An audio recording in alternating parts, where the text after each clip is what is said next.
You ever try to blame the weather for something, only to realize just maybe it really was the weather's fault? I'm your bedtime historian, and tonight we'll drift into a forgotten year when the sun stopped shining, and the world began to unravel in slow motion. Imagine waking up and not knowing whether it's dawn or dusk. Imagine a summer so cold your breath fogs the air. Now picture that strange dimness stretching on, not for hours, but for months. In the year 536, the skies across much of Europe and Asia darkened under a mysterious veil. Fields lay barren, animals wandered confused, and townsfolk whispered about omens and curses. Where did the ash come from? Some say Iceland, others Central America. And yet, the strangest part, no one saw it coming. If murky skies and ancient confusion are your idea of a perfect bedtime tale, go ahead and click like. Maybe subscribe too while you're at it. Even the algorithm needs someone to talk to on gloomy days. Ever wonder what time the sun set in 5:36 where you are now dim? The lights maybe turn on a fan for that soft background hum. And let's ease into tonight's journey together. You blink against the dim light pouring through your window. Or perhaps not pouring, but oozing like a smear of charcoal across the sky. Morning has come, technically, but you wouldn't know it by looking. The sky isn't blue. It's not even gray. It's a color with no name, somewhere between soot and fog with a texture like powdered bones. Your breath mists in the air, even though it's mid-spring. Chickens refuse to cluck. Dogs whimper without knowing why. You step outside and pause. The entire world feels muffled like someone's thrown a heavy wool blanket over the sky. Trees sway without sound. Somewhere a cart creaks, but its echo dies quickly. There's no warmth, no clear shadow, not even the familiar chirp of morning birds. It feels, in a word, wrong. This was the experience across much of the northern hemisphere in 536 AD. From Scandinavia to China, accounts trickled in, describing a strange sunless gloom. Procopius, the court historian for the Byzantine Empire, wrote that the sun gave forth light without brightness. Others described it as a mystery cloud, one that turned day to dusk and chilled the air even in July. No one alive then understood what had happened. But modern scientists now believe a massive volcanic eruption occurred, though, from where remains debated. Ice cores from Greenland and Antarctica point to two possible candidates: a volcano in Iceland or one somewhere in Central America. Both could have ejected enough sulfur and ash into the stratosphere to reflect sunlight away for months. The agricultural consequences were immediate. Crops failed. Trees bore no fruit. In parts of Europe, entire communities experienced what they called the failure of bread. But here's the odd part. The darkness wasn't just physical. It wormed into people's minds. Priests and kings alike began to question the natural order. Was this punishment, a test, or something stranger? Some records even suggest a sharp increase in dreams, visions, and portents. With the sun absent, people turned inward. Fires burned around the clock just to mimic daylight. Time seemed to unravel what was morning anymore. What did afternoon even mean?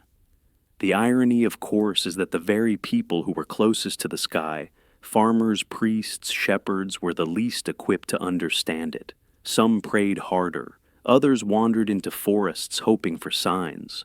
Still others blamed witches or foreigners, or the usual scapegoats of uncertain times. But behind it all hung that silent ashen sky, unmoving, uncaring, a pale smudge where the sun used to be. Summer arrives, technically, but you wouldn't know it by stepping outside. The frost at the ground doesn't melt. The air bites even in the shade. Grass crunches underfoot, not because it's dry, but because it's still frozen. It's mid-July, and yet the world feels like it's caught between seasons, as if time itself has become confused. You wrap your cloak tighter around your shoulders and stare up at a sky that still refuses to brighten. Even the birds seem quieter this year. Historical accounts from across the 6th century world describe something almost unthinkable, a summer without warmth. From Italy to Ireland and from Syria to China, chroniclers scratched lines into parchment that read like riddles. No proper summer, some wrote. Failure of crops. The sun was the color of blood. Words that seemed too poetic to be literal, except they weren't. Modern researchers suggest this wasn't a one-time event. The original volcanic eruption, likely in 536, may have been followed by another massive eruption just a few years later. That would explain the prolonged cooling effect, 2 punches to the atmosphere in quick succession. And when the sun disappears for long enough, even the Earth's seasonal memory starts to glitch.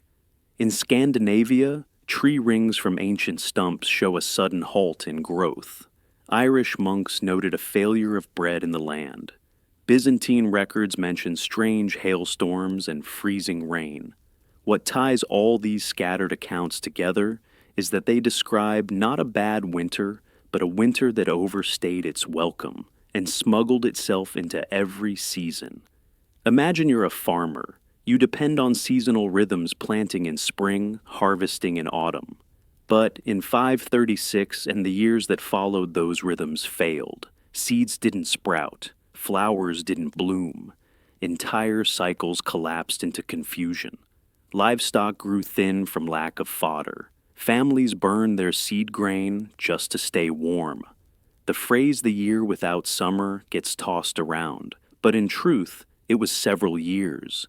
The cold was not only sharp, but persistent, and with each frosty morning in midsummer, fear crept further into villages and courts alike. What if this was the new normal? Scholars still debate the exact cause of this prolonged chill. Was it a feedback loop triggered by successive volcanic blasts? Did atmospheric dust combine with solar minimums to darken the globe? Or was it something we haven't yet discovered? An asteroid strike, perhaps, or underwater eruptions that left no direct record. Whatever the answer, the evidence agrees on this: the sun had vanished, and the world was colder than it had been in centuries. In some parts of Europe, river ice lasted well into spring. In China, snow was reported in summer months. And amid all this meteorological madness, the people adjusted poorly. Blankets became currency. Firewood was hoarded. Even kings began to issue edicts not about war or taxes, but about food distribution and prayer. The climate had changed and no one knew why, and that perhaps was the most terrifying part. It begins slowly, as these things often do not, with screams or riots, but with silence. The kind of silence that settles over empty fields and hollow bellies. You pass a house where the chimney hasn't smoked in days. No aroma of stewing cabbage, no crunch of footsteps on packed earth, just stillness. And then you see it, a pot of boiling bark, the kind stripped from elder trees. Someone is trying to make soup. Across Europe and Asia, the famine spreads not like wildfire, but like frost, quiet, creeping, devastating. Fields lie barren under cold skies, and without sun, even weeds fail to thrive. The wheat doesn't ripen. The apples drop early and sour. Peasants turn to desperate alternatives: nettles, grass tree, bark ground into powder. Anything vaguely edible is boiled, chewed, and shared in silence. Children learn to eat slowly, not out of manners, but because there's no telling when the next bite might come. You find yourself staring at a family huddled around a fireless hearth, sipping a gray broth. No one speaks.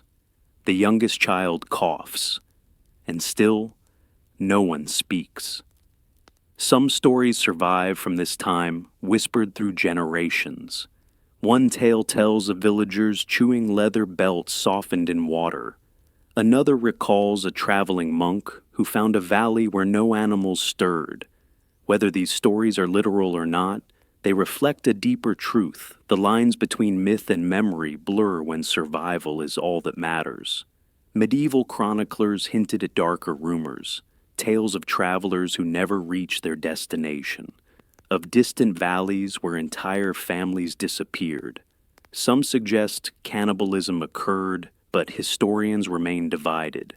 While hard evidence is scarce, the rumors linger like the echo of a cry too quiet to confirm. Was it fear talking, or hunger? Perhaps both. The famine was not just a rural affliction. Even cities accustomed to receiving grain shipments from the countryside began to suffer. Urban markets emptied, bread lines lengthened, coins lost their value when there was nothing left to buy. In Constantinople, officials rationed flour and salted fish. In Alexandria, riots broke out over barley shipments. And yet, despite all efforts, mouths remained empty. Some places turned to barter economies, others to prayer. You can almost hear the scratch of quills as scribes noted down petitions to the saints. In Ireland, monks prayed to Brigid for rain. In Syria, supplications to saints were pinned to church doors, like desperate letters to a silent God. And still, the ash lingered. In some villages, it became common practice to tie ribbons to trees as offerings, hoping to coax life back into the land. Others built shrines from pebbles and twigs, makeshift altars to forgotten spirits. Faith and fear merged into ritual. The suffering was quiet, but it was everywhere. The land was colder, the sun dimmer, and hope thinner than soup made from boiled grass. What began as strange weather was now a full-blown catastrophe, and the people already weakened by hunger would soon face an even greater threat. If the skies had darkened only over Europe, perhaps it could be dismissed as local misfortune. But half a world away in the courts of the Tang dynasty, inked scrolls tell a similar story. You walk through the quiet corridors of a Chinese archive, the air thick with the scent of old parchment and lamp oil. A scribe coughs softly, adjusts his brush, and dips it into ink. His scroll records more than numbers. It captures a world unraveling. In the early 530s, imperial Chinese records mention failed harvest snow in summer, and a strange yellow dust that drifted down from the heavens. Officials noted famine in the northern provinces, and tax records show entire counties going silent. No yields, no census, no tribute. It wasn't just a bad year. It was an eerie echo of what was happening thousands of miles away. Step into a dusty courtyard in Luoyang or Chang'an, and you might find a scholar peering at the sky, puzzled by the dimness of the sun. Astronomers of the Tang court took their sky watching seriously. Celestial events were signs from heaven, and the emperor's legitimacy was tied to harmony between earth and sky. So, when the sun began to fail, nerves frayed. Were they being punished? Was the mandate of heaven in question? Interestingly, the descriptions from China align with those from Europe: muted sunlight, unusual chills, crop failures. But scholars still debate whether this overlap confirms a single global event or if records have been interpreted too liberally.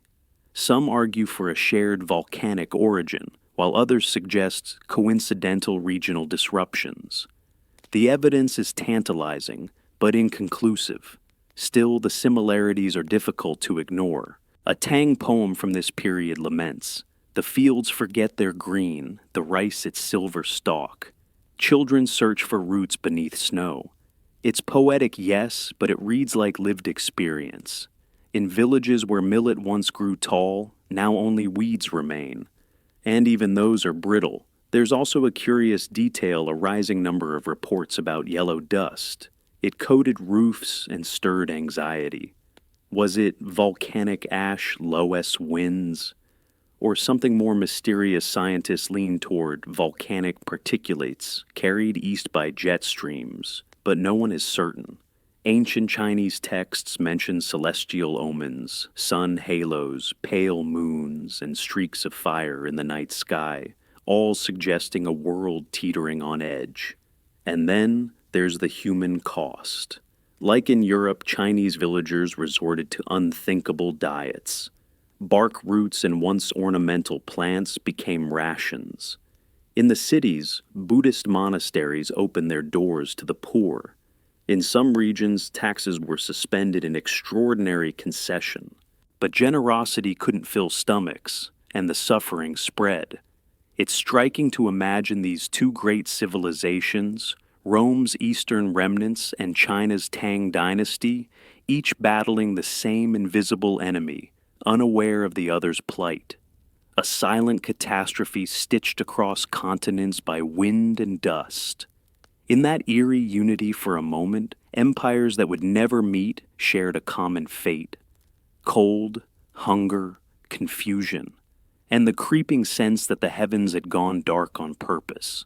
Winds shift over the Mediterranean, and now you find yourself in Constantinople, its great domes catching what little light the gray sky offers. The city still moves, but more slowly. Grain carts rattle across broken cobbles. Soldiers stand guard with dulled expressions. The empire is still breathing, but its lungs are heavy.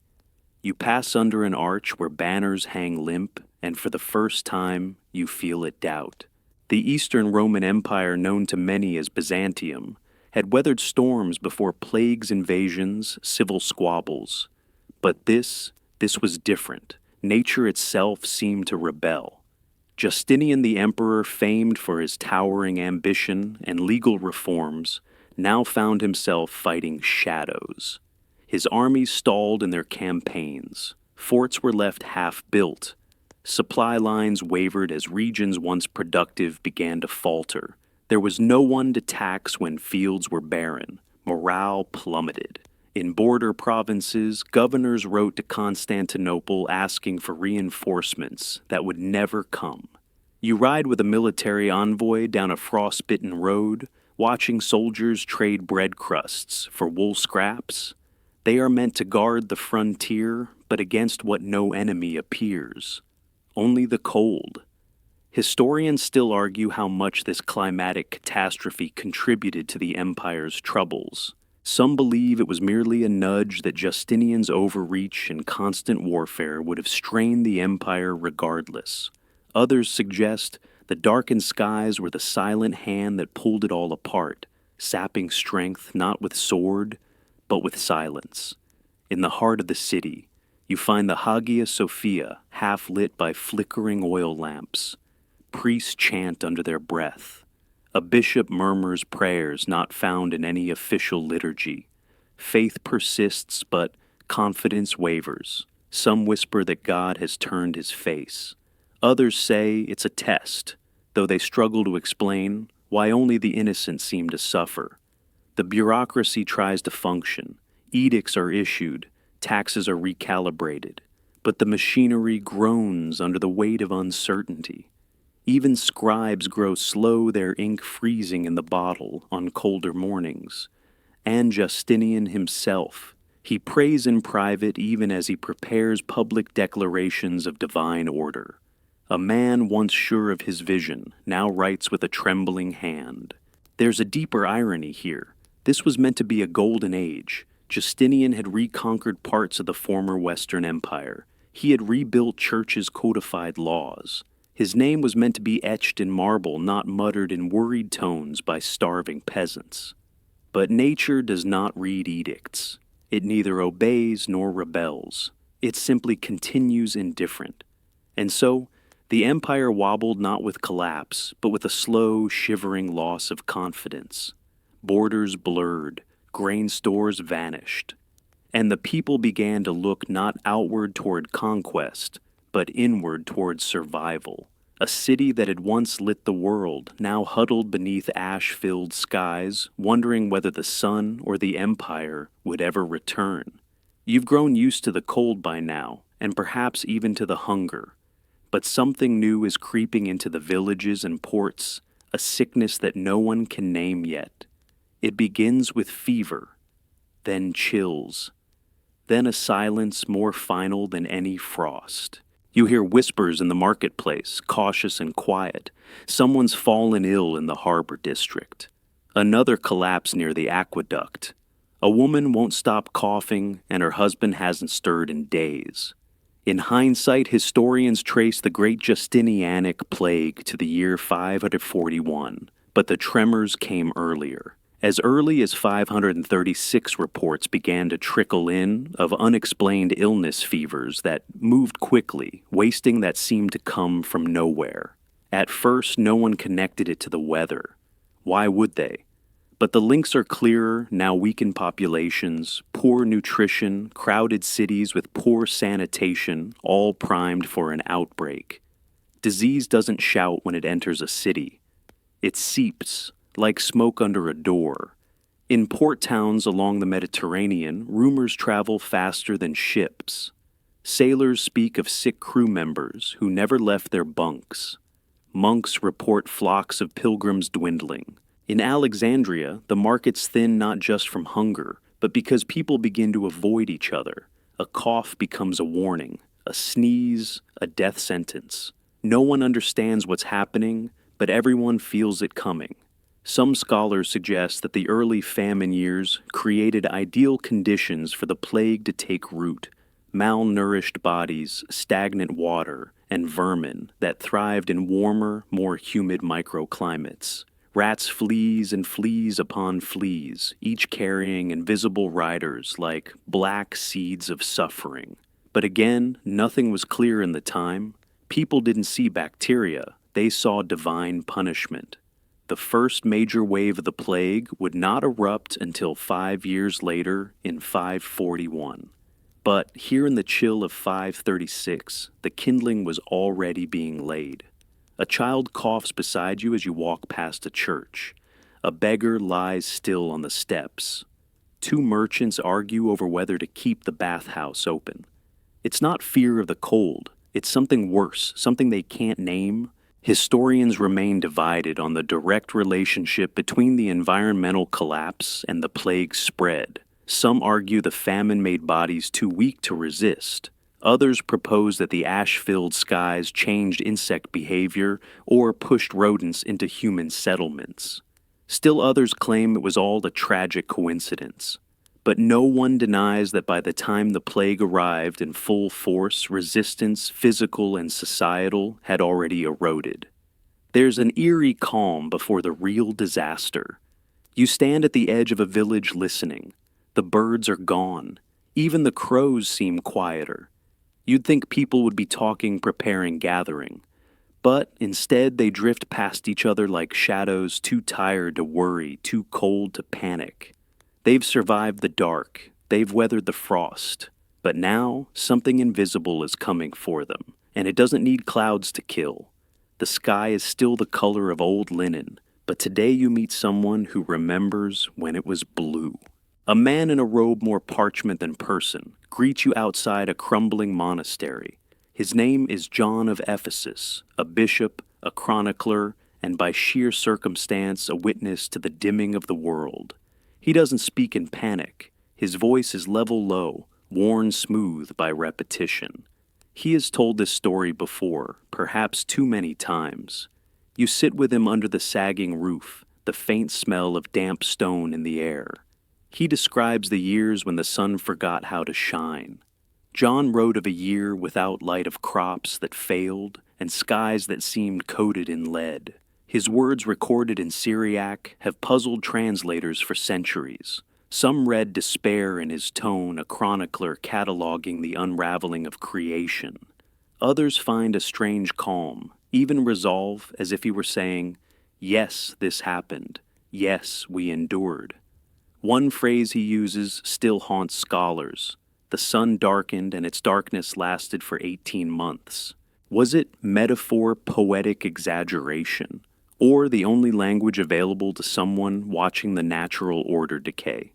You ask him what color the sky was. He doesn't answer directly. He only says, "There was no color left." Historians argue over John's writings to this day. Some claim he was dramatizing events for spiritual effect, shaping his text into prophecy. Others believe he was being precise, recording what he saw as faithfully as possible. After all, he lived through the plague too. He watched bodies pile in the streets of Constantinople, then buried his friends with his own hands. He was not one to exaggerate, yet the tone of his record shifts depending on the translator. In one version, it reads like lamentation. In another, it's an apocalyptic dirge. And in yet another, it's just a tired report, one more list of bad years in a life full of them. This ambiguity has led to endless academic debate, but perhaps it simply reflects reality. When the world dims, so does the clarity of memory. You ask John why he wrote it all down. He shrugs. Someone must remember, he says. If not us, then the ash wins. He gestures to the hills in the distance, still cloaked in fog. The sun used to rise there, he murmurs, like a golden fish leaping from the sea. And then he chuckles dry and slow. Now it just swims in the mud. As you prepare to leave, he hands you a scrap of vellum, just a fragment of his writings. You read a line aloud. Even the stars grew thin. It's not clear whether he meant the sky or the people, maybe both. John of Ephesus may not be a household name, but through his eyes we glimpse a world that forgot how to glow. And through his words, however, you interpret them. The silence of that time becomes a little less total. The wind howls softly over the icy plains of Greenland, though you won't hear it for another 13 centuries. Down below the surface, locked in frozen silence, lie tiny clues, like confessions whispered into a snowbank. You kneel beside a drilling rig, not in the 6th century, but in a modern lab. Scientists in fleece jackets huddle over glass cylinders, filled with ancient ice, marveling at the layered story it tells. Centuries after the skies darkened, researchers began to suspect something catastrophic had occurred around 536 AD. But how could they prove it? The answer came from the ice, specifically from volcanic ash and sulfuric particles preserved in glacier cores. Like rings in a tree, each layer of ice marks a year, and the layers from 536. They're unmistakable, a sudden spike in sulfates, microscopic glass shards, chemical fingerprints of a massive volcanic eruption. And not just one. Ice cores suggest that another eruption followed around 540. This would explain the prolonged climate anomalies and the devastating famines. The world wasn't just recovering from a single punch, it had been struck twice hard in quick succession. But which volcano caused it? Some researchers point to Iceland with its volatile volcanic chain and known history of eruptions. Others lean towards Central America, where massive calderas like Ilopango could have produced the kind of atmospheric fallout seen in the data. There's even a fringe theory involving Alaska. The problem is, while the ice can confirm that something erupted, it doesn't tell us where. It's like having the ashes of a fire, but not knowing which chimney they came from. Still, the Greenland findings were a breakthrough. Suddenly, ancient texts once dismissed as exaggerated gained credibility. Procopius wasn't just being poetic. John of Ephesus wasn't imagining things. The ice confirmed their despair. And in an unexpected twist, the ice also told a quieter story. Alongside ash layers and cooling events, scientists found traces of lead, or, more precisely, the absence of it. In years following the 536-540 events, lead pollution dropped significantly. This likely meant mining and smelting industries had stalled further evidence of economic collapse across Europe. It wasn't just that people were cold and hungry. They had also stopped building, trading, expanding. The world in many ways had pressed pause. Yet not everyone agrees. Some argue that the ice record is incomplete, that atmospheric conditions can shift the appearance of sulfur layers, or that other environmental factors could have contributed. The data is compelling, but not infallible. And so, the debate continues: ice core versus manuscript geology versus memory. But you can't help thinking how strange it is that snow of all things remembered what people forgot. That a glacier held tight to the day the sky turned gray, even as empires forgot to ask why. As you step back from the lab table and into the mist of history, you glance at the frozen timeline one more time. There, etched in frost, is a year the sun disappeared. And it's colder still, knowing how little warning anyone got. You walk now through misty fields somewhere in ancient Ireland, where the grass sways but no grain grows. The wind carries the scent of peat smoke and silence. A monk stoops over a sheepskin scroll in a stone cell, his quill scratching faint lines that might in another era have described the acts of saints or the lives of kings. Instead, he writes, "Failure of bread," just that. No embellishment, no lament, just bread and failure. Irish chronicles from this period are spare but chilling. These brief, blunt phrases, "the sun failed years without light failure of crops," seem to echo what Procopius and John of Ephesus described, but stripped of ornament. They don't try to explain. They just report with the flat tone of someone too tired to do anything else. It's in that simplicity that you feel the weight of it all. Celtic monks, after all, were not prone to overstatement. Their annals often recorded only death's king's eclipses. So, when they note not just one failed year but several, the significance deepens. These weren't exaggerations for effect. They were the daily ledgers of a society dimming. The phrase "failure of bread" appears multiple times over a decade, almost like a recurring nightmare. Some scholars argue these terse records say more than dramatic chronicles ever could. One single sentence, "no grain was sown," may hint at entire communities too hungry or disoriented to plant. Another entry, simply "great snow in June," speaks volumes. Ireland had never seen anything like it. And yet these scribes continued to write. Even as abbeys grew cold and monks tightened their belts against hunger, they still recorded. It's a peculiar kind of resilience, one that doesn't scream, but scratches slowly line after line onto fragile vellum, a whisper against forgetting.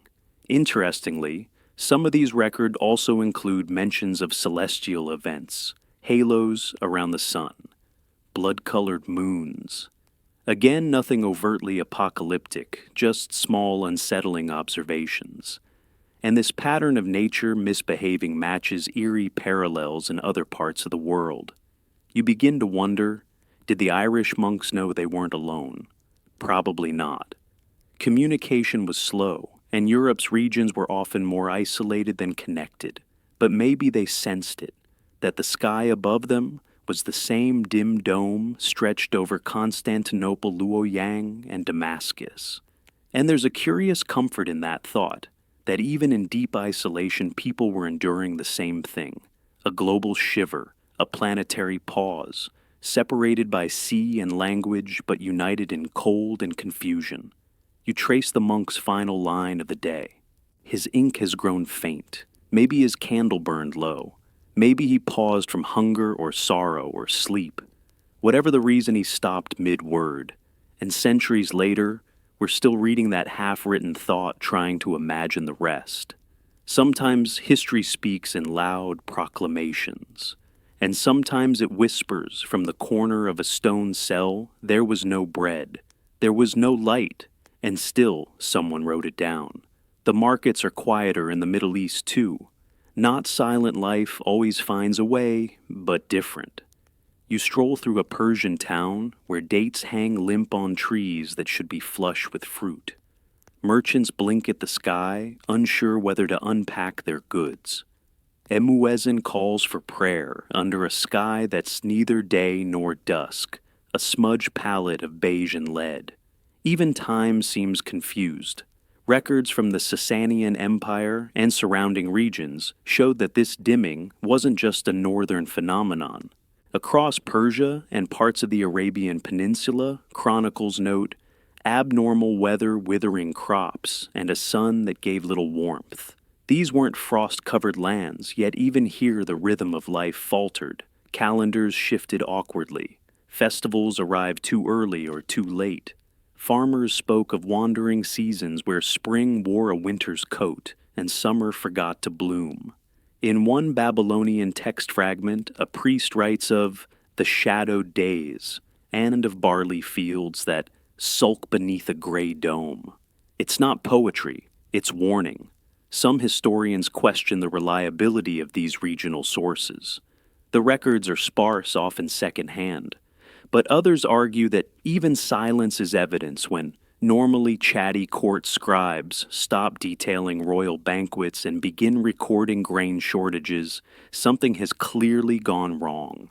And in this case, the silences line up. One curious account from a Nestorian bishop suggests that in some cities church bells were muffled, not for mourning, but because the people feared too much noise would anger the sky. Was this superstition, or a coping ritual born in a world where nature had turned alien?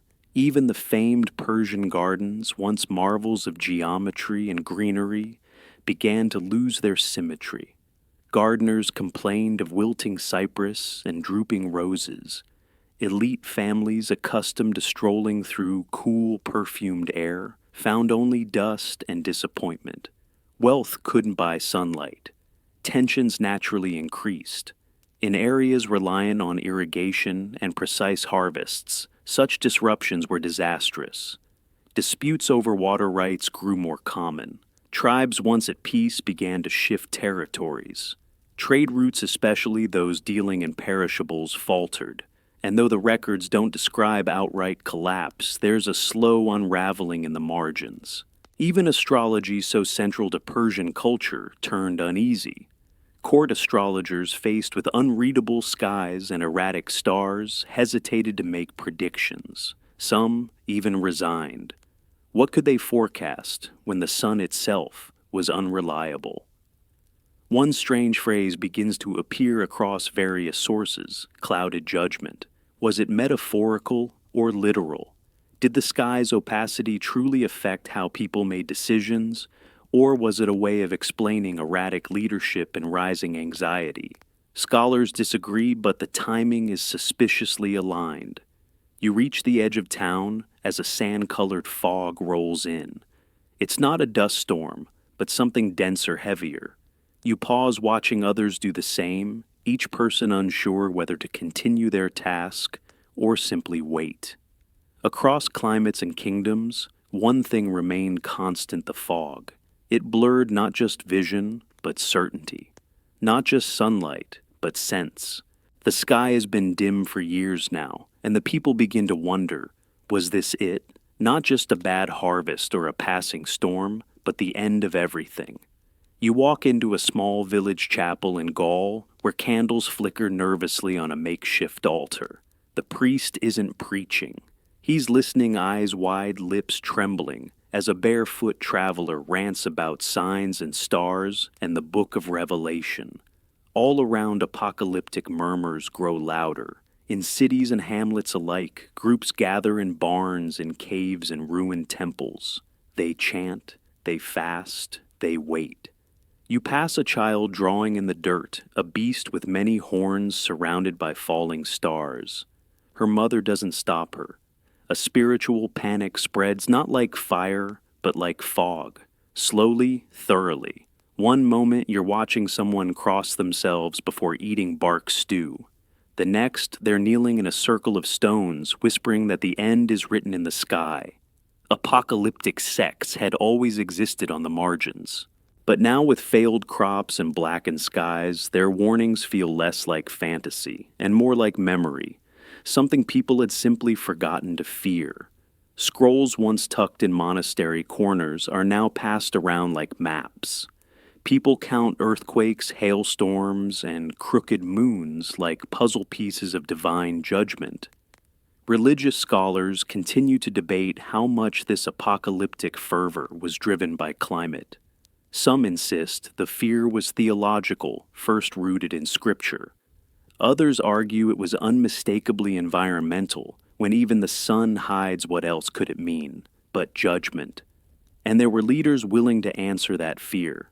Traveling prophets emerge, wild-eyed figures offering visions of salvation or doom. Some urged repentance, others rebellion.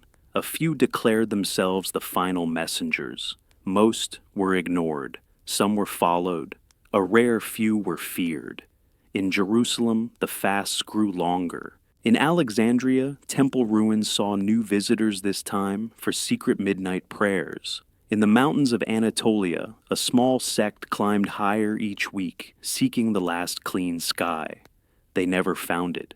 You meet a man who sold his farm to fund the copying of a single manuscript, a treatise predicting the second coming by tracing sunspots.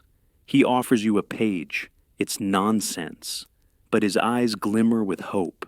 Some monks quietly revise their calculations for the end of the world, moving it closer. Others did the opposite, pushing it away with theological footnotes. One abbot wrote, "The light shall return in God's time, not man's," and then promptly stopped keeping time altogether. Of course, not everyone fell into despair. Some carried on with life, muttering prayers as they ground nettles into soup. But even the skeptics found themselves glancing up more often, watching the sky for signs not just of the divine, but of anything normal. Hope shrank slowly. Not gone, but smaller now. It flickered like the oil lamps beside the altar, still burning, but only just. You step into Constantinople again, only this time it's no longer just cold. It's quiet in a different way. The streets don't hum with commerce or echo with prayer. They murmur with the sounds of wheels hauling bodies of sobbing behind shuttered windows of silence where there should be music. The plague has arrived. By 541 AD, the Justinianic plague begins its relentless march, and the empire that had endured famine, frost, and fear now faces its most intimate enemy, death itself. You follow a procession through the city's narrow alleys, 3 men pulling a cart stacked with shrouded forms. They do not speak. They barely look up. The disease moves fast. Within a day, fever. Within 2, swelling. By the 3rd, many are gone. The historian Procopius claimed that at its peak, the plague killed 10,000 people in Constantinople per day. Scholars dispute the number. Of course it's likely exaggerated, but the impact, that's harder to dismiss. Hospitals overflow. Priests offer last rites from doorways too frightened to enter. Water carriers stop delivering. Bakers vanish. Grain ships go untouched in the harbor because no one's left to unload them. The city, a marvel of trade and law, becomes a labyrinth of locked doors and muffled coughs. Some historians see the plague as the true turning point, the final blow to a civilization already fraying from environmental collapse. After all, the people were malnourished, weak, and deeply unsettled. Their immune systems were battered, their hopes threadbare. Others argue the empire was already in decline, and the plague simply accelerated what would have happened anyway. Still, the timing is brutal. 6 years of dim skies and failed harvests had made communities vulnerable, and now a pathogen, Yersinia pestis, as we now know it, had found its way into their midst. Carried by fleas traveling with rats stowing away on ships sneaking through alleys, it came quietly, but did not stay quiet for long. You pass a bishop's courtyard, now turned into a burial site. Graves are shallow, markers are crude. Some are piled unburied, wrapped in linen that no longer keeps anything sacred. A stray dog whimpers, sniffing a doorway it once waited at daily. And yet, amid the horror, there's something else, exhaustion. Not panic, not rage, just weariness. A kind of collective sigh, as if the city itself has surrendered. In the imperial court, Justinian himself contracts the plague. He survives, but he is never quite the same. His policies become more erratic. His energy falters. The grand reconquests slow. The empire grows hesitant, as if haunted not only by illness, but by the memory of what came before it. In taverns, those who remain drink in silence. They no longer toast. They simply drink. The worst of the darkness is over, and yet the worst suffering has just begun. The sun is peeking through the ash, but the people no longer raise their heads to see it. The light has returned, but the world is now too tired to welcome it. The clang of hammers has gone quiet. You wander through a marketplace once lively with song and shouting, now scattered with empty stalls and quiet footsteps. Where once spices and cloths changed hands beneath colorful awnings, there are now only hush trades, potatoes for thread salt, for oil, a single egg for a pair of worn sandals. The economy hasn't crashed with a bang. It's dissolved piece by piece like old coins forgotten in water. By the mid-6th century, after years of environmental chaos and the onset of plague, the machinery of commerce had grown sluggish. Trade routes that once connected cities across the empire fell silent. Caravans arrived late or not at all. The great gold solidus coin of emperors and merchants was no longer easy to come by. When it did appear, it vanished into hoards tucked away in walls or buried beneath floors. People stopped spending, not out of thrift, but out of fear. You step into a once bustling port town along the Aegean. The docks are still there, but the ships sit idle, crates marked for Alexandria. Antioch and Rome remain unopened. Mold has crept over their seals. Letters from distant cities go unanswered. The world is not only darker, it has grown quieter, disconnected, uncertain.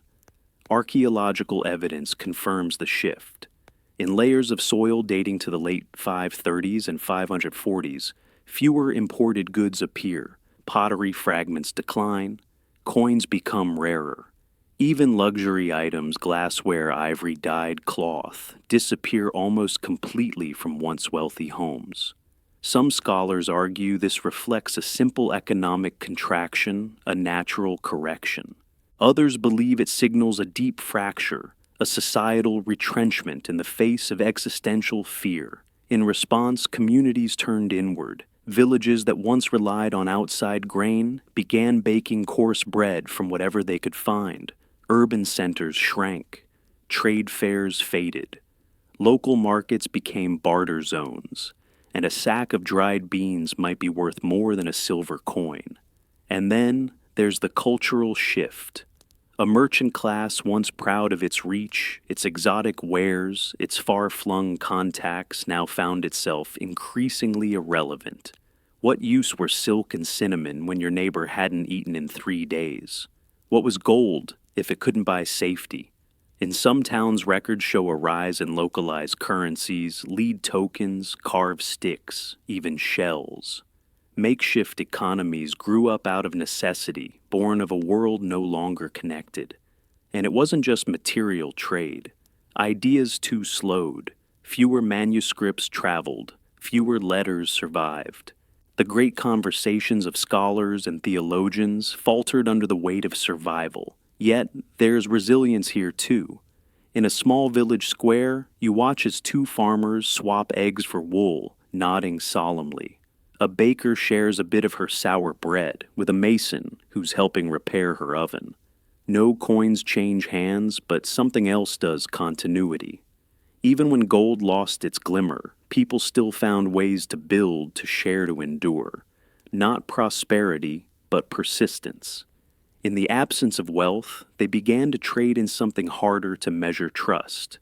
In a dim basilica in Ravenna, you tilt your head upward and stare. Mosaics once vibrant with gold and sapphire now seem subdued. Not faded, just changed. The saints' eyes follow you with a calm that borders on mournful. Their halos still shine, but not as brightly. Their robes swirl but stiffly, as if the wind has gone out of the world. You wonder if the artists felt it too, that the sky had dulled, and so must their glass. By the late 540s, art across the Byzantine world and beyond begins to shift. It's not a collapse of creativity, but a turn inward. The grandeur softens, the color palette narrows. Where once there were triumphant battle scenes, there are now solemn processions. Saints are no longer painted in celebration, but in contemplation. Martyrs don't smile, they endure. Art historians have long noticed this aesthetic turn in 6th century religious spaces. In churches from Italy to Syria, figures become more static. Backgrounds grow darker. The light recedes. Was this merely a stylistic evolution, or did it reflect something deeper, a psychological response to years of shadow and loss? Some argue that this change had already begun, part of a larger theological shift toward mysticism and inward devotion. Others see it as reactionary, shaped directly by famine plague and environmental strangeness. Perhaps artists like farmers and merchants responded to the dimming world not with rebellion, but with echo.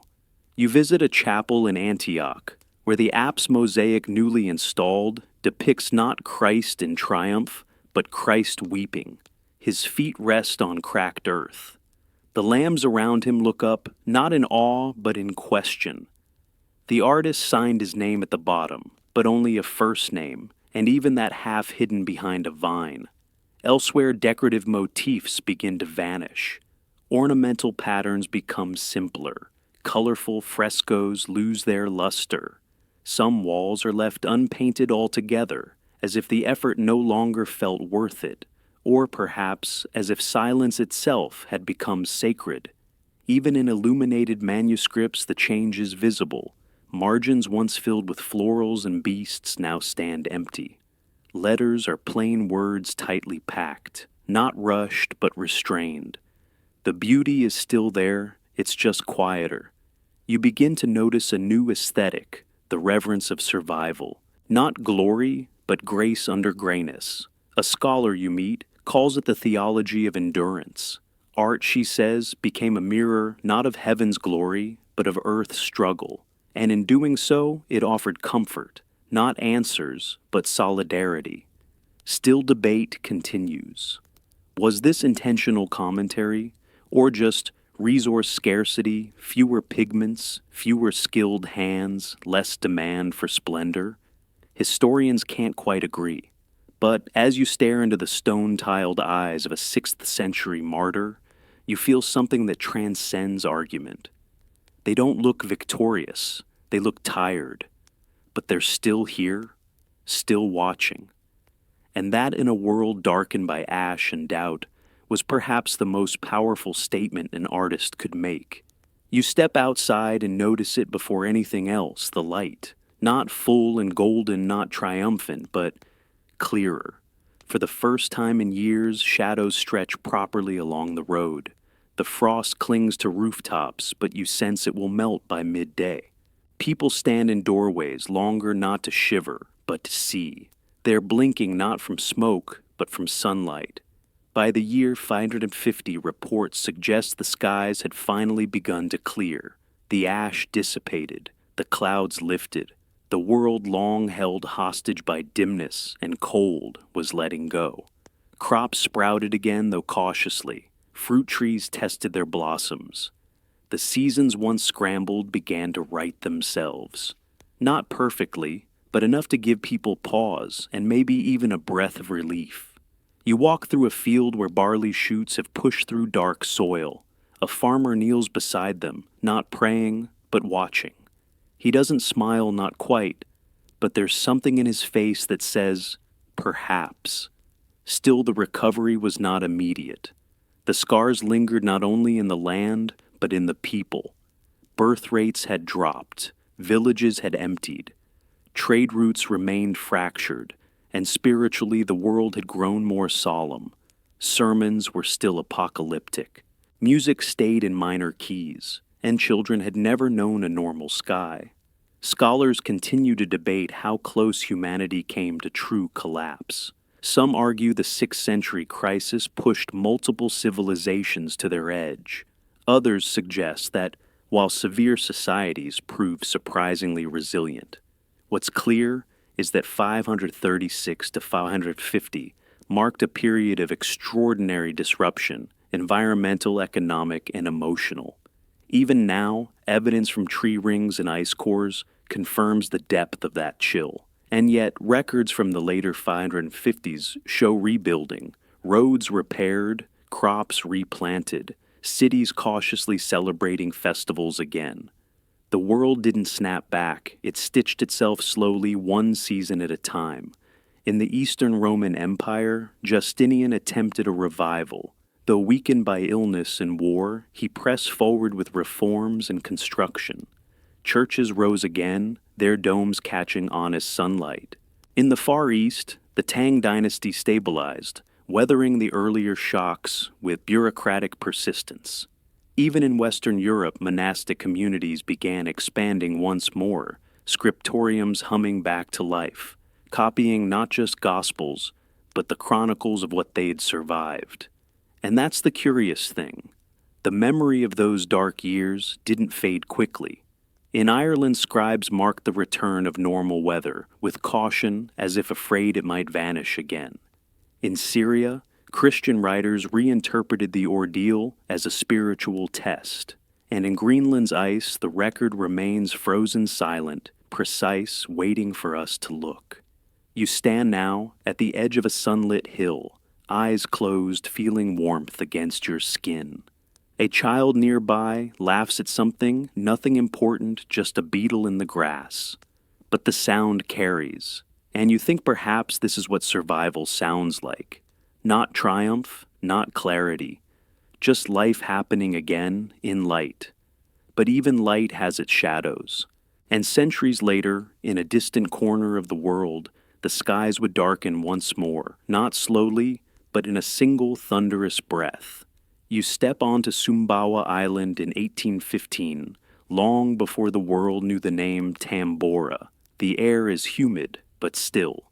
You smell cloves, faint, distant, a sign of Dutch traders who once clung to this corner of Indonesia for spice. Tambora, the mountain at the island's heart, looms above like a watchful giant brooding under the clouds. And then, on April 10th, that brooding ends. The explosion is not a single boom, but a series of concussions that rattle the bones of the earth for miles. Some say the sound traveled 2,000 kilometers, heard clearly in Sumatra. Others say it was mistaken for cannon fire. What's not debated is this: the entire top third of Mount Tambora blew off hurling ash 40 kilometers into the stratosphere. An entire kingdom called Tambora, too, was erased. Tens of thousands were killed instantly, their culture lost. The mountain, once 14,000 feet high, shrank by a third. In the following weeks, ash began to fall like gray snow across Java, Borneo, even parts of the South China Sea. Ships reported darkness in the middle of the day. Horses refused to cross certain valleys. For over a year, global temperatures dropped by nearly a full degree Celsius. That doesn't sound like much until you realize it shifted monsoons, ruined harvests, and froze rivers that hadn't frozen in centuries. Thousands of kilometers away, in New England, 1816 became known as the year without a summer. Snow fell in June. Crops failed repeatedly. People lit fires in July. In parts of Europe, skies turned coppery yellow and red. Some thought it was the end of days. Bread riots broke out in France. In Switzerland, a young poet named Mary Shelley, trapped indoors by the weather, penned Frankenstein. Yet, Tambora's name remained largely unspoken outside Southeast Asia. For decades, historians debated whether a single volcano could ripple across oceans and overturn economies. It wasn't until ice core samples and tree rings were compared in the late 20th century that the full reach of Tambora's wrath became undeniable. One quirky detail, the eruption inspired fashionable paranoia. In Britain, volcano weather became a popular topic among the tea-drinking elite. Women carried parasols with volcanic motifs. Men wrote letters about sunsets that looked painted in blood.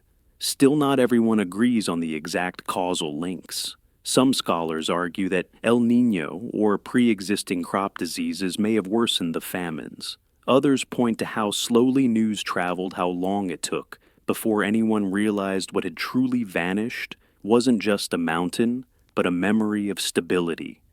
The sea steamed, the animals refused to eat, and yet no one ran. It's the stillness before Krakatoa screamed in 1883. You've just stepped onto the Sunda Strait between Java and Sumatra, where fishermen once joked that the volcano puffed like an old man's pipe. But that summer, the puffs became roars, and the old man wasn't joking anymore. By mid-May, locals were uneasy. Chickens stopped laying. Cattle refused to drink. There were tremors in the night like distant drums. Yet Dutch colonial records from the time are curiously calm. Reports mention mild disturbances and unusual sea coloration. To them, it was an oddity, perhaps an annoyance. A boat captain complained that visibility had dropped and that his compass spun like a child's toy. Still, ferries kept running. Tea plantations hummed along. The newspapers printed more about tariffs than tremors. What they couldn't see was the magma building under the sea floor. What they couldn't hear was the pressure rising like a sealed kettle far below their boots. In late August, the mountain exploded. Not gently, not locally. The sound was so loud that people in Perth, Australia, nearly 2,000 miles away, thought it was gunfire. And on the island of Rodrigues, near Mauritius, over 3,000 miles distant, the blast was heard clearly as if from next door. It remains the loudest sound ever recorded on Earth. Within hours, the island of Krakatoa, once 3 volcanic peaks, was reduced to rubble. The explosion triggered tsunamis up to 40 meters high. Entire coastal villages vanished. Coral blocks the size of boulders were hurled inland. Some reports say ships were lifted from harbors and deposited into rice paddies. One lighthouse keeper's log ends mid-sentence. Another entry from a nearby island simply says dark at noon. The sky turned saffron, then plum. For weeks, sunsets around the globe glowed unnaturally vivid. Painters in England like William Ashcroft sketched them obsessively, capturing swirls of red and orange, unlike anything seen before. These weren't artistic exaggerations, they were. Krakatoa's reach dust carried through the upper atmosphere, scattering light like a stained glass window. One overlooked detail. In the Javanese courts, musicians played gongs in dissonant patterns during the weeks leading up to the eruption. Some historians think this was ceremonial, a kind of offering to calm the mountain spirit. Others think it was panic.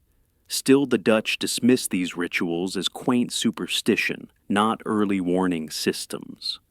There's no scholarly consensus on whether earlier signs like boiling sea surfaces, gasping fish, and faint rumbles could have prevented more deaths. Some geologists believe that the colonial government lacked both the tools and the mindset to interpret local knowledge seriously. Oral traditions spoke of past eruptions, but these were not catalogued.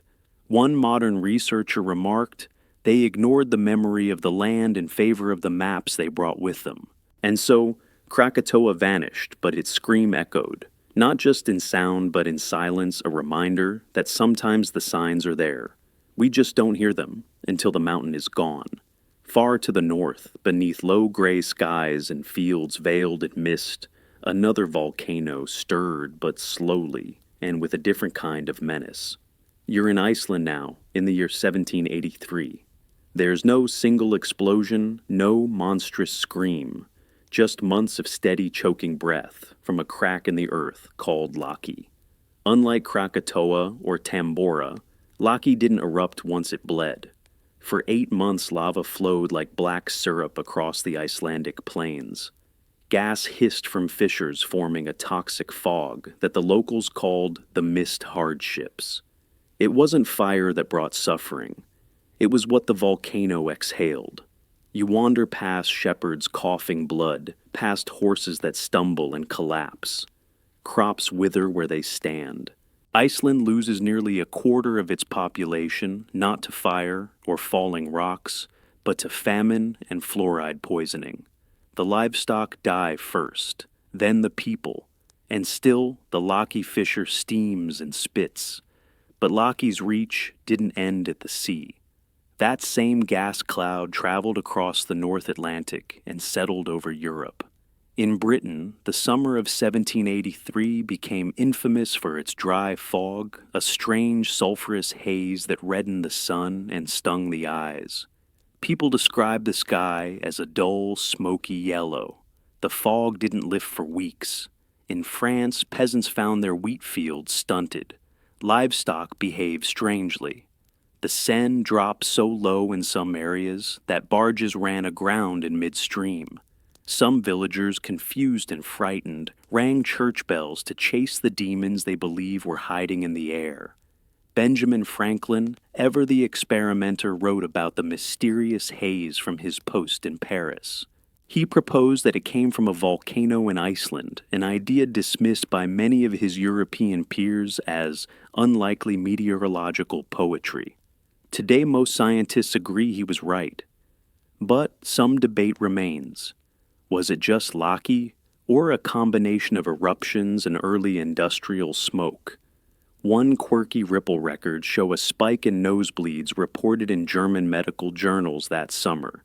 Doctors blamed air quality of unknown provenance, and there are accounts from Polish archives of horses refusing to cross certain bridges, possibly spooked by the strange odor in the air. What makes Laki especially haunting is how quietly it devastated. There was no single date to mark the disaster, just a slow erosion of normalcy. Historians still argue whether the famine and hardship that followed contributed to rising unrest in pre-revolutionary France.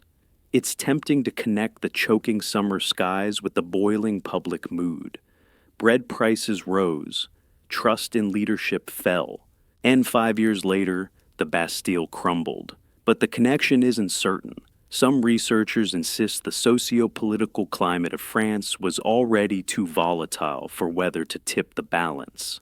Others argue that Laki's fog was the final whisper in a powder room full of shouts. So you leave Iceland with an odd truth. The volcano that few remember might have helped light the fuse for one of Europe's loudest revolutions. And all it did was sigh. Now travel with me to the Andean highlands of Peru, where the air thins and time thickens. It's the mid-15th century, and something has shifted in the mountains, though no one quite knows what. There are no surviving Incan chronicles that scream eruption, yet deep in the soil and deeper still in the ice, the signs remain. Volcanic glass, ash layers, chemical traces in lake beds. Clues, really. That's what modern scientists unearthed while studying cores pulled from glacial ice near the Quelcaya ice cap. The layers tell a story around 1450. A massive eruption occurred somewhere in the central Andes. But unlike Vesuvius or Tambora, this one left no obvious crater, or perhaps its crater has yet to be matched to the timeline. They call it a hidden blast. You walk through Cusco, the Incan capital, at its imperial peak.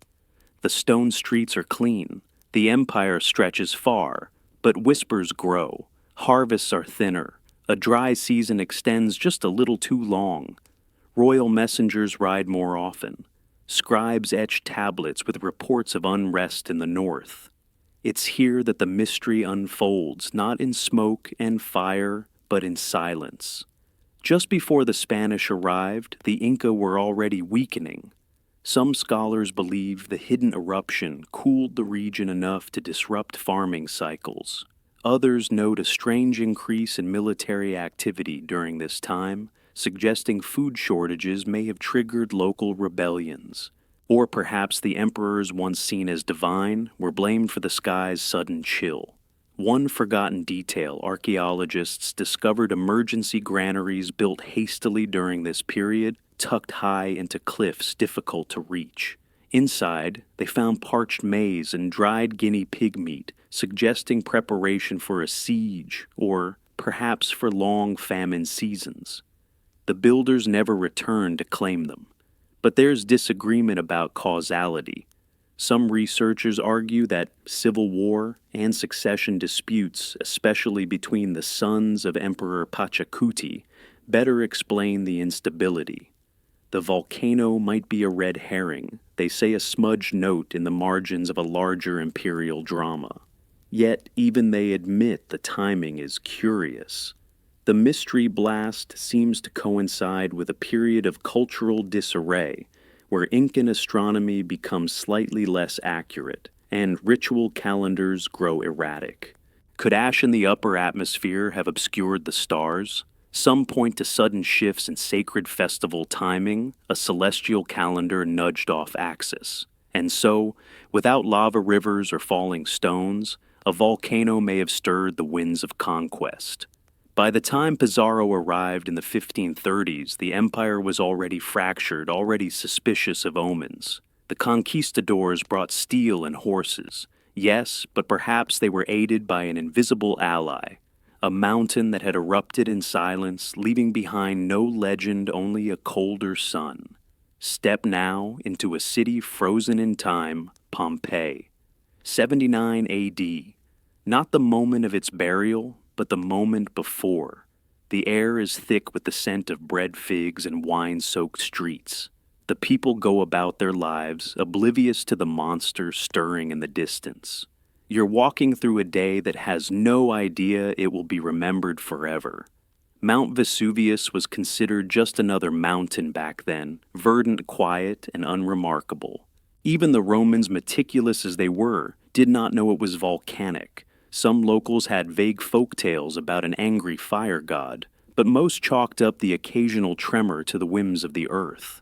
The last big earthquake had been in 62 AD, and people had already rebuilt. They'd grown used to things shaking, used to normal. Pliny the Younger, 17 at the time, wrote letters describing what happened next. He watched from across the bay as Vesuvius began to hiss, then howl, then vomit. Skyward, a column of ash that rose like a pine tree. His words, not ours. Ash rained down like snow buildings collapsed under its weight, and a pyroclastic surge hotter than anything imaginable rolled over the city, freezing lives mid-motion. But here's what you may not know. Pompeii wasn't forgotten because of the eruption it was buried, yes, but the Roman Empire knew about it. Some survivors even returned to loot valuables. What truly fossilized Pompeii was imperial policy. The Emperor Titus declared the site unsuitable for reconstruction, and eventually it slipped from maps, then from memory. Like a bad chapter, quietly removed. Scholars still argue about why this decision was made. Was it logistic superstition, or a political move to distance the empire from disaster?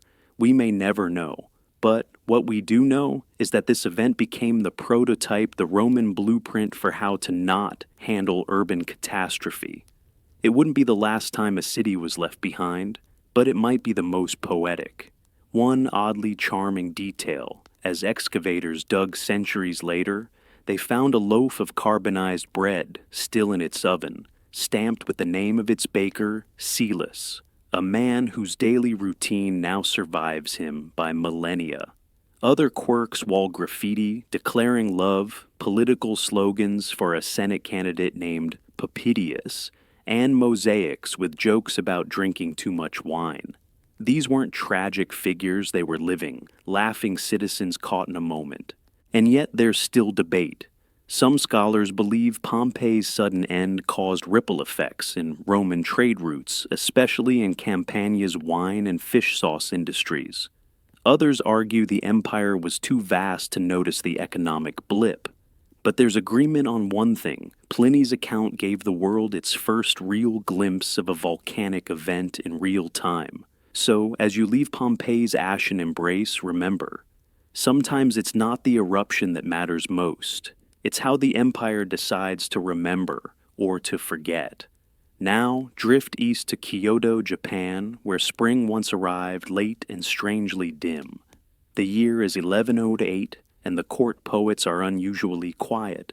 Mount Asama, a smoking peak to the north, has changed the season, though few understand how.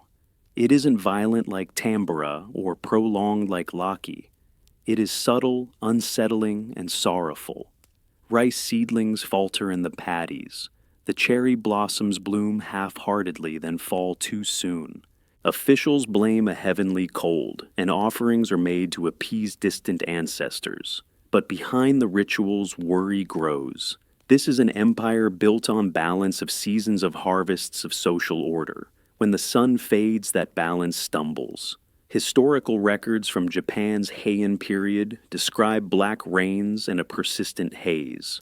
Modern volcanologists now link this to the Asama eruption, which ejected fine ash across Honshu and beyond. But at the time, there were no seismographs or aerial views, just pale skies and poems. Lots of poems. The imperial court always attuned to beauty, and omen turned to verse. One poet wrote of a spring without mirrors, meaning the still waters no longer reflected the sky. Another called the sun a paper lantern hung behind clouds. These fragments became more than artistic flourishes. They're now studied as informal climate data. Historians sift them for evidence of environmental distress. But was it truly Mount Asama that brought about the sorrowful spring? Some scholars think so, noting similar ash deposits in lake sediments dated to that exact year. Others remain cautious. Could there have been a series of small eruptions across the volcanic arc, rather than one major blast? There's no clear consensus. One charming footnote monks at a Kyoto temple recorded that the temple cats, usually nocturnal, began sleeping through the day, disturbed by what they called the breathless air. Whether this was due to ash or an early form of feline ennui, we may never know. And what of the harvest records show that rice yields dipped dramatically in the seasons following the eruption. The emperor's advisors implemented tax relief for farmers in the worst-hit provinces, but also cut spending on palace festivals, causing no small amount of courtly grumbling. One nobleman even wrote that the lack of fireworks made the summer feel less like a season and more like a punishment. Still, life carried on. The Heian court was nothing if not resilient in the face of celestial confusion. Calendars were adjusted, rituals were held, and slowly the skies brightened. As you leave Kyoto, notice what remains not panic or rebellion, but verse. A literary memory of a spring misaligned of nature, pulling gently away from the script. When fire speaks in Japan, sometimes it's not with roars, but with quiet drifting syllables. The Nile was never just a river, it was Egypt's heartbeat, its calendar, its accountant. But now, imagine it, slowing, inexplicably. Midsummer arrives, but the water creeps rather than surges. Irrigation canals grow dusty. Fishermen mutter prayers into the wind. You're in Ptolemaic Egypt, and something unseen has tilted the balance. This isn't the famous Nile flood that overflows the banks with fertile silt. This is the absence of it, and while records are sparse, there's a strange spike in complaints. Not from peasants, though. Surely they suffered, but from tax collectors.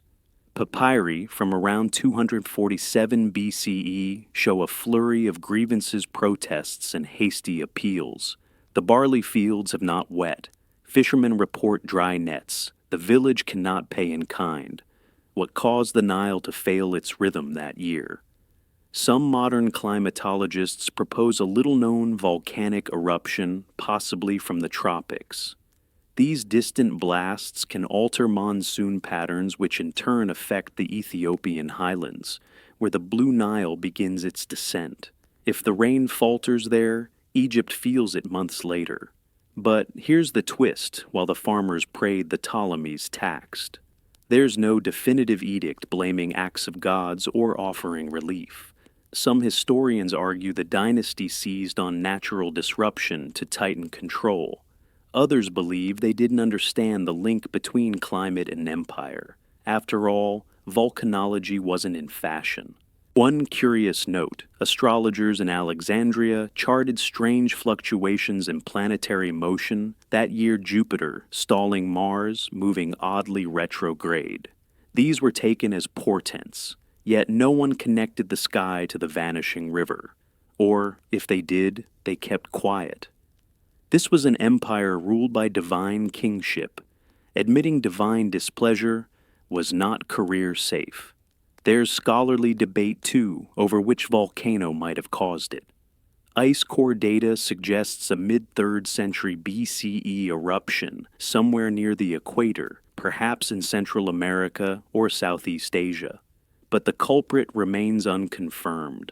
Like a whisper across continents, the eruption left no signature in Egyptian stone, only in the sky and soil. Meanwhile, local priests took matters into their own hands. In one surviving temple inscription, they describe rituals of river renewal performed barefoot bearing papyrus offerings. Did it help, perhaps? Or perhaps it was just what people do when the world stops behaving properly. And yet Egypt endured. The granaries emptied, yes. Trade with Nubia slowed, but no dynasty collapsed. The Ptolemies adjusted their ledgers and carried on. Still, the cracks show increased bandit activity along dry riverbanks, more severe penalties for grain hoarding, and a noted uptick in the popularity of Serapis, the composite god of healing and renewal, as if people were searching for something, anything to believe in. So you drift back downstream, past reeds whispering to a smaller tide. A volcano on the other side of the world may have stolen Egypt's flood, but the empire didn't drown. It merely strained quietly under the weight of a sunless rain. The stone steles of the Maya whisper stories, etched in curves and glyphs counting the stars. But suddenly around 540 AD, the stories grow vague. Entire decades blur. The calendar stalls.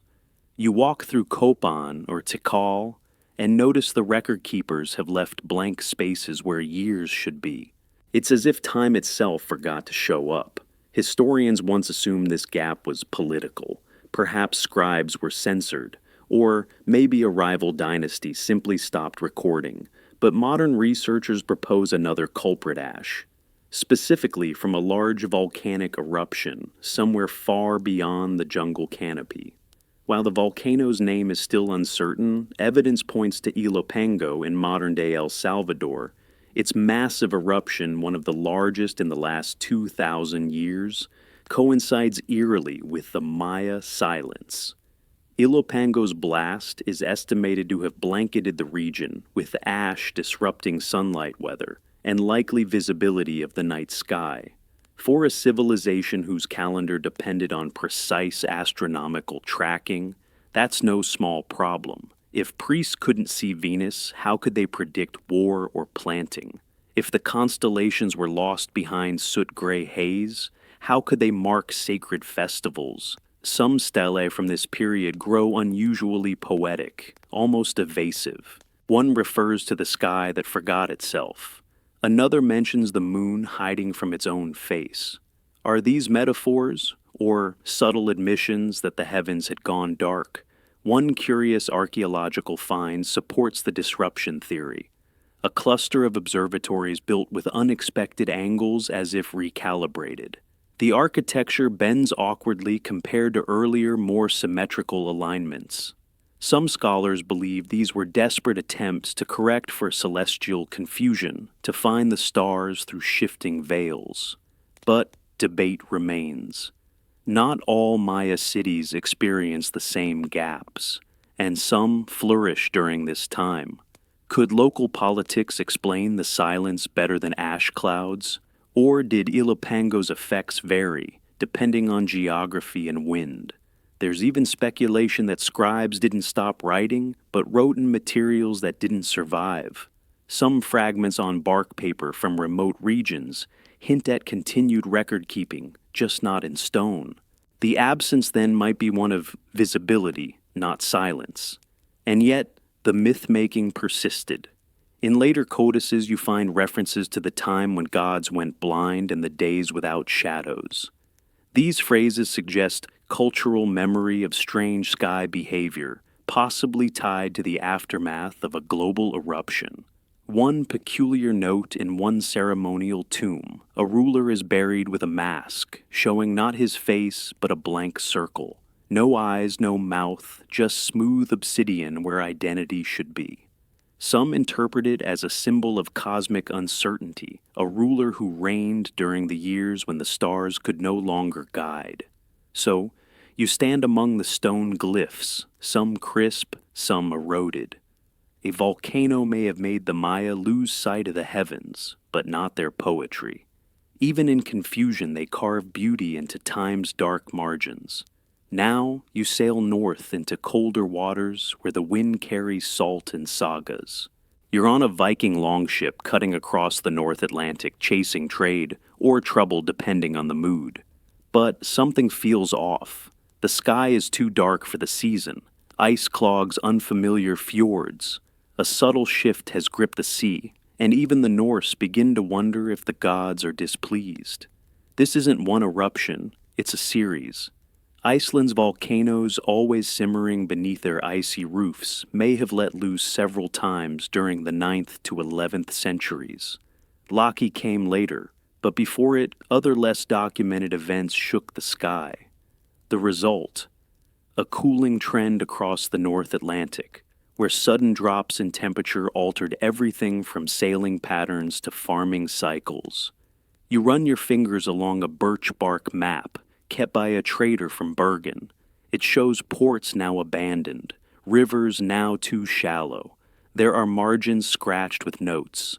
Storms where none were ice sooner than expected. Not prophecies, just frustrated logistics. One Norse saga tells of a voyage where the sky turned white with rage. Another speaks of ships beaten backward by winds from the edge of the world. Some scholars believe these tales aren't just metaphors, but historical clues that Arctic volcanic eruptions contributed to harsher seas and more frequent storms, pushing the Vikings both outward and inward. A quirky ripple effect. Some Icelandic sheep began being housed indoors more frequently during this era, as sudden frosts killed off grazing fields. This led to innovations in barn building and in Icelandic poetry, oddly enough. Long winters indoors meant more time for storytelling. So, if you ever enjoyed a good saga, think a slightly angry volcano. But there's disagreement about whether these eruptions were the root cause of Viking expansion or merely background noise. Some historians argue that overpopulation and internal politics played the larger role. Others suggest that the cooling trend made raiding more appealing than farming, especially when Scandinavian crops failed. There is, as usual, no single consensus. Geological records from Greenland ice cores support the idea of multiple small-scale eruptions between 800 and 1000 AD. Combined, these may have altered jet streams and changed ocean currents just enough to impact navigability. That could explain why Norse voyages to Vinland, now believed to be parts of Canada, were sporadic and ultimately unsustained. The path opened then, closed again. Meanwhile, coastal settlements along northern Britain and Ireland show layers of sudden abandonment during these centuries. Archaeologists puzzle over these shifts. Were they caused by raids or by cold, or both? And so you drift through a foggy sea where history and weather blur. Volcanic ash may have redirected sails, rewritten epic poems, and reshaped maps. Not with one grand eruption, but through a slow accumulation of sky whispers and sea murmurs, quiet forces that change Viking history, not with fire, but with frost. You now arrive at a lake so calm, it seems sacred. Lake Neos, tucked into the lush hills of Cameroon. The water is mirror-smooth, silent. But beneath that silence lies one of the strangest and deadliest volcanic events in modern history. No fire, no ash. Just air and death. It happened in 1986 on a night without warning. Villagers around the lake fell asleep to the usual chorus of crickets and frogs. But by morning, over Bassi 700 were dead. Chickens in their coops, cattle in their pens. Entire families slumped mid-step, as if sleep had stolen them on the spot. What erupted wasn't lava, but gas, specifically carbon dioxide. Scientists now believe volcanic magma deep beneath the lake had been leaking CO2 into the water for years. Lake Neos, a volcanic crater. Lake had essentially turned into a giant soda bottle under pressure. Then, without clear cause, perhaps a landslide, perhaps a breeze, the bottle opened. The gas exploded upward in a silent surge. Colorless and heavier than air, it rolled down the hills like an invisible tide. In nearby villages, people collapsed mid-conversation. Survivors described the sensation as being choked by nothing. Torches wouldn't light. Radios went silent. The air itself had vanished. One particularly eerie discovery: a local truck was found, stopped in the middle of the road. Its engine still running, driver slumped at the wheel. There were no skid marks, no signs of panic. Just an abrupt, unnatural stillness. Geologists call this a limnic eruption. Extremely rare and still not fully understood. At the time, few had even heard of the phenomenon. Since then, only 2 such events have been confirmed globally, both in Cameroon. But debate still swirls. Why did Nios erupt when it did? Some researchers blame seismic activity, others suspect temperature stratification in the lake suddenly collapsed. There is still no scholarly consensus on what the exact trigger was, or how to predict the next one. In response, scientists devised a bizarre solution: degassing pipes. These tall fountain-like structures now dot Lake Nios, releasing built-up gas in controlled spurts. It's a quiet kind of prevention, less dramatic than levees or sirens, but no less essential. Think of it as letting the lake breathe, so it doesn't sigh all at once again. One overlooked ripple after the disaster nearby, oral traditions, began to include stories of sleeping wind and mountain breath that kills. Local elders wove the tragedy into folklore, blending science with spirit. And oddly, it was this community memory, vivid, terrifying, that helped educate future generations far better than government pamphlets ever did. To this day, some villagers avoid the lake entirely. Others fish in it daily. Life resumes as it always does. But Lake Nios remains a ghost of an eruption, proof that volcanoes don't always need flame to change lives. Sometimes silence suffices. So, as you leave the lake's eerie stillness, remember not all eruptions roar. Some arrive gently unseen in the space between breaths. Some mountains never erupted but still emptied entire villages. You're standing outside 17th century Naples, where Vesuvius casts its long shadow, not in lava but in rumor. The slopes are quiet, the vineyards ripe, but the people are vanishing. Not from ash, not from flame, but from whispers. The story begins with murmurs. A shepherd swears he saw lights dancing above the crater. A widow says the mountain groaned in its sleep. A merchant reports that birds won't roost in his olive trees. Then someone hears a voice, faint, feminine, rising from the earth. No one confirms it, but everyone believes it. Soon tales spread: spectral figures wandering the hills, carrying bowls of fire. Children refuse to sleep. Priests speak in hushed tones about the return of the mountain ghosts. Some believe it's the souls of Pompeii, never at rest. Others suspect divine punishment for Naples' sins, of which admittedly there were many. Within days, entire hamlets begin to evacuate, not because Vesuvius rumbled, but because it didn't. That's what made it worse. The stillness felt loaded. A sign. Locals interpreted the silence as menace. Better to flee now than to be swallowed later. Historical records show no eruption during this time, not even minor activity. In fact, geologists today consider that year one of Vesuvius's quietest decades. Yet the exodus was real. Church logs and census reports confirm a sudden drop in rural population. One village had fewer than half its residents by year's end. Why fear has gravity. And when tied to a volcano, it becomes cultural memory dressed as prophecy. One rumor even made it into a Venetian pamphlet, claiming Vesuvius now devours the soul, not the city. It's sold briskly among the morbidly curious. There's a scholarly argument about what actually triggered the panic. Some point to a minor earthquake in nearby Calabria that may have primed the region's nerves. Others suggest a resurgence of plague rumors, with the volcano serving as metaphor and scapegoat. The mountain didn't smoke, but Naples did with gossip. One strange detail: several households that fled the slopes left notes behind, literally. Scraps of parchment pinned to doors with kitchen knives or bread crusts. Messages like, "Gone to the coast," "God forgive what stirs," or simply "too quiet." Folklorists later classified this event under eruption, by rumor a rare but documented phenomenon, where communities respond to perceived threats, not actual ones. It's the geology of belief.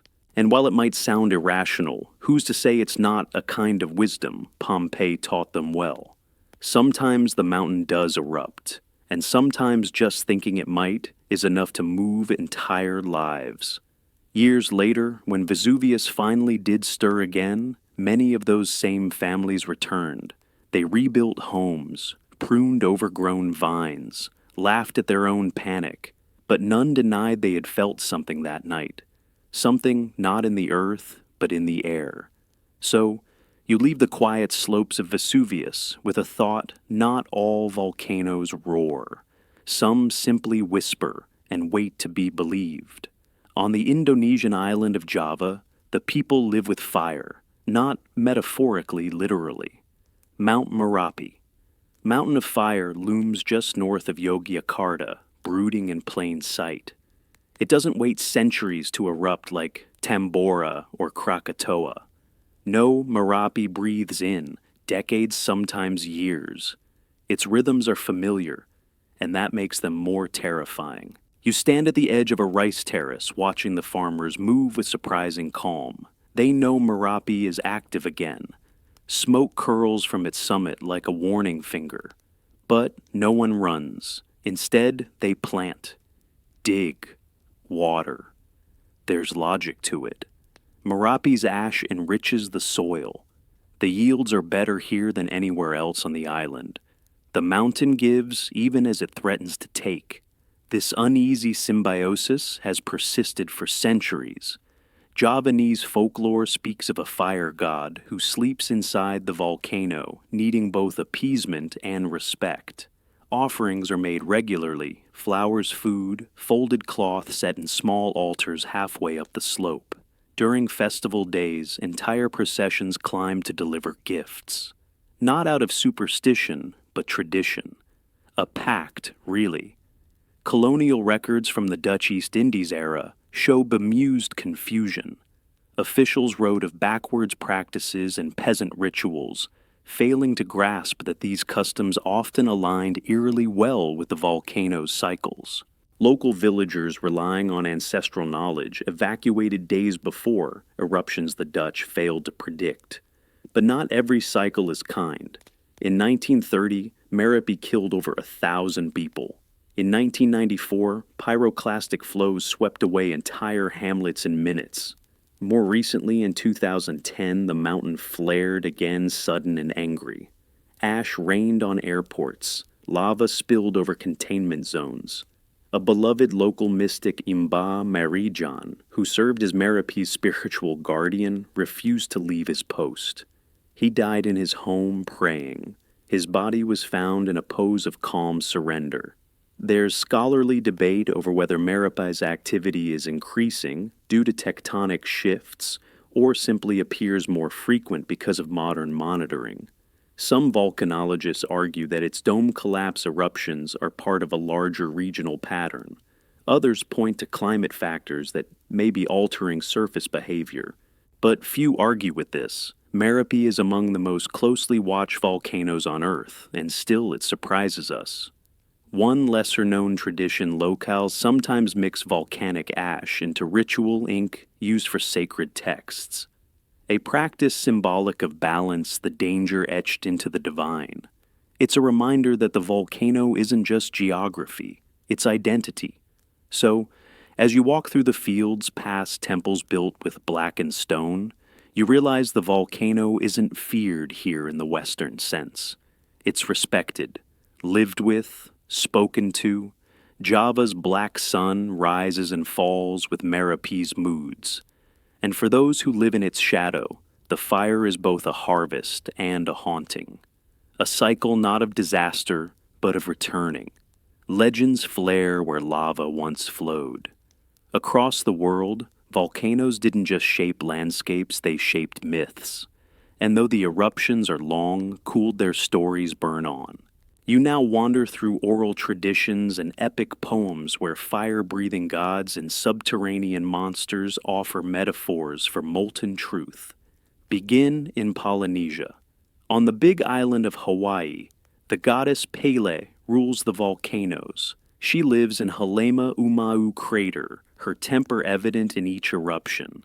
But Pele isn't just destruction, she's creation. New land, fertile soil, endless motion. Locals still leave offerings at her crater's edge. Flowers Jin even spam musubi.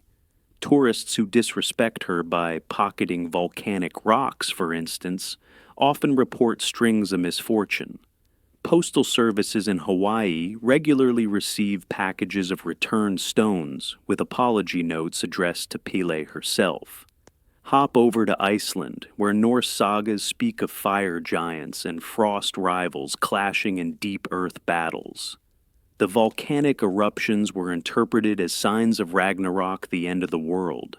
One 13th century text claims that the sky will split, and Surt the fire giant will march across the land, wielding a flaming sword. It's theatrical, yes, but under the ash-covered skies of Laki or Hekla, perhaps not far from lived experience.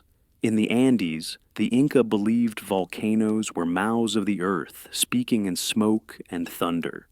Some communities saw them as ancestral beings, both protectors and punishers. In certain rituals, they offered coca leaves and llama fat to soothe the mountain's hunger, a tradition that persisted long after the empire fell. One curious find, an Aztec codex showing Tlaloc, the rain god, wielding a torch. Scholars debate whether this indicates volcanic associations, or if it simply reflects the chaos of dual elements, water and fire, coexisting in divine form. But myths weren't just explanations. They were warning stories encoded to survive. On the island of Tanna in Vanuatu, elders still tell of the fire mountain that moans before it weeps. Children are taught not to build too close. In Indonesia, tales of Merapi's fire, God predate written records. These fables map danger in emotional terms, teaching survival without seismographs. There's ongoing debate among historians and geologists about how much factual memory survives in these myths. Some argue they're distorted symbolic shadows. Others find striking accuracy. For example, the Aboriginal stories of Australia's Budj Bim volcano align closely with geological estimates of its last eruption over 30,000 years ago. If true, it could be the oldest preserved volcanic memory on Earth. And then there are stories that evolve. After Krakatoa's 1883 eruption, new myths emerged of a lost island of people swallowed by smoke of ghosts whispering from beneath the sea. Folklore didn't die with science. It adapted, absorbed the blast, wove it into new forms. So, as you step away from the myths, you begin to see these weren't just fables to explain eruptions. They were the emotional seismographs of civilizations. When volcanoes rumbled, the stories lit up bright, surreal, unforgettable. Fire may erase cities, but stories rebuild them in memory.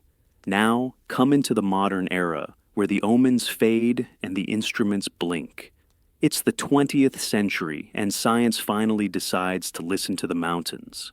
Volcanoes are no longer gods. They're systems measured, monitored, modeled. Yet even with data, their secrets remain half buried. Before this shift, predictions were vague. An odd smell. A steaming rock, local warnings often dismissed as folklore. But after deadly eruptions like Mount Pelée in 1902, which wiped out the city of Saint-Pierre, volcanologists began to formalize their craft. The survivors of that tragedy didn't speak in metaphors, they spoke of glowing clouds and invisible winds that burned. And that got scientists' attention. Seismographs were introduced, tilt meters, satellite imagery. Suddenly, volcanoes had digital shadows. By the 1960s, entire institutes emerged with volcanology taught in universities alongside chemistry and physics. No longer just a curiosity, volcanoes were now considered global influencers. But here's the strange part: even with all our sensors and simulations, confusion remains. There's no scholarly consensus on which eruption triggered which global famine. Some point to Tambora for the 1816 climate anomalies. Others argue for a cluster of smaller eruptions blending together in the record. Ice cores, tree rings, and ancient diaries offer clues, but not always agreement. In 1991, Mount Pinatubo in the Philippines reminded us how far we'd come and how far we hadn't. It was one of the largest eruptions of the century, releasing a plume that cooled global temperatures by half a degree. Scientists had weeks of warning this time, thanks to tremor readings and sulfur emissions. Thousands were evacuated, yet the aftermath still surprised. Acid rain, hazy sunsets from Stockholm to Santiago. Airlines rerouted for months. The Earth hiccuped, and jet engines noticed. One overlooked fact: Pinatubo's eruption helped confirm a controversial theory. Some researchers had speculated that stratospheric aerosols could be used intentionally to cool the planet, a sort of volcanic geoengineering. After Pinatubo, this idea moved from science fiction to climate policy debates. Imagine fighting warming with artificial volcanoes. But volcano science isn't always flashy. Some of the most impactful breakthroughs came from quiet, methodical observations, like measuring how fast a slope bulges or when certain gases spike near fumaroles. One team in Costa Rica reportedly used a llama with a GoPro strapped to its back to reach hard-to-access calderas. The footage was shaky, but surprisingly useful. Despite the technology, danger remains. Volcanologists work in one of the riskiest scientific fields. Entire teams have been lost, like in 1993, when 6 researchers were caught in a sudden eruption at Galeras in Colombia. They were mapping gas emissions. The mountain didn't care. Today, global volcanic warning systems are better, but patchy. Wealthier countries have dense monitoring networks. Others rely on satellite relays and community alerts. Some volcanoes, especially submarine ones, remain almost entirely unmonitored. So, you leave this chapter with a curious sense: the more we learn, the more mysterious volcanoes seem. They straddle the line between earth science and ancient memory. We no longer pray to them, but we still listen and hope we've learned enough to hear them in time. Now, look up. High above us, the sky carries secrets, layers of memory pressed into clouds, tree rings, and glacier cores. You're standing at the edge of a frozen lake somewhere in the Arctic. The silence is deep, and in that hush, the past lingers. This isn't just poetic thought. It's scientific reality. Volcanic eruptions don't vanish, they imprint. Each massive event leaves a fingerprint on the Earth's atmosphere. In Greenland's ice, for instance, you'll find thin bands of sulfate chemical ghosts of past explosions. One layer, dated to the 13th century, corresponds to a mystery blast so large that it dims skies from China to Europe, but its source remains unidentified. Some call it the forgotten eruption. Tree rings tell similar tales. The rings of certain bristlecone pines in California narrow sharply around 536 AD, another cooling period now attributed to a pair of volcanic events. The trees not knowing myth or politics, just recorded stress, a sudden lack of warmth, a shortened growing season. They became historians without ink. Even folk tales preserve traces. In Finnish oral tradition, there's a lullaby describing a sun too tired to shine, sung to children who couldn't sleep in the extended twilight of a summer gone cold. In the Scottish Highlands, a legend speaks of a sky curtain drawn by giants so the land would not burn. Were these just metaphors, Or did generations adapt strange weather into bedtime stories? Modern climatologists now cross-reference these clues. They match rings ice layers and old harvest records to assemble eruption timelines. One researcher compared over 30 medieval monastic complaints about bad barley to reconstruct a volcanic impact. Not your standard scientific data set, but compelling nonetheless. Yet, questions linger. Some eruptions seem to leave no trace in the ice, while others that were thought small show up globally. Did winds carry the ash in strange patterns? Were some events absorbed by oceans before reaching the atmosphere? There is no scholarly consensus. One lesser-known discovery came from peat bogs in Ireland. There, layers of preserved plant matter showed shifts in pollen composition that match global cooling phases. In some sections, fireweed, a plant that blooms after ash falls, suddenly dominates. The bog remembered. And then there's the sky itself. Following major eruptions, strange atmospheric optics appear. Blue moons, blood-red sunsets, halos around the sun. Artists noticed. J.M.W. Turner's famously dramatic skies, long thought imaginative, are now believed to reflect the post-Tambra atmosphere. His brush caught what science later confirmed. Today satellites track ash plumes in real time, but still, we rely on Earth's slow, quiet archives, ice, wood, soil memory.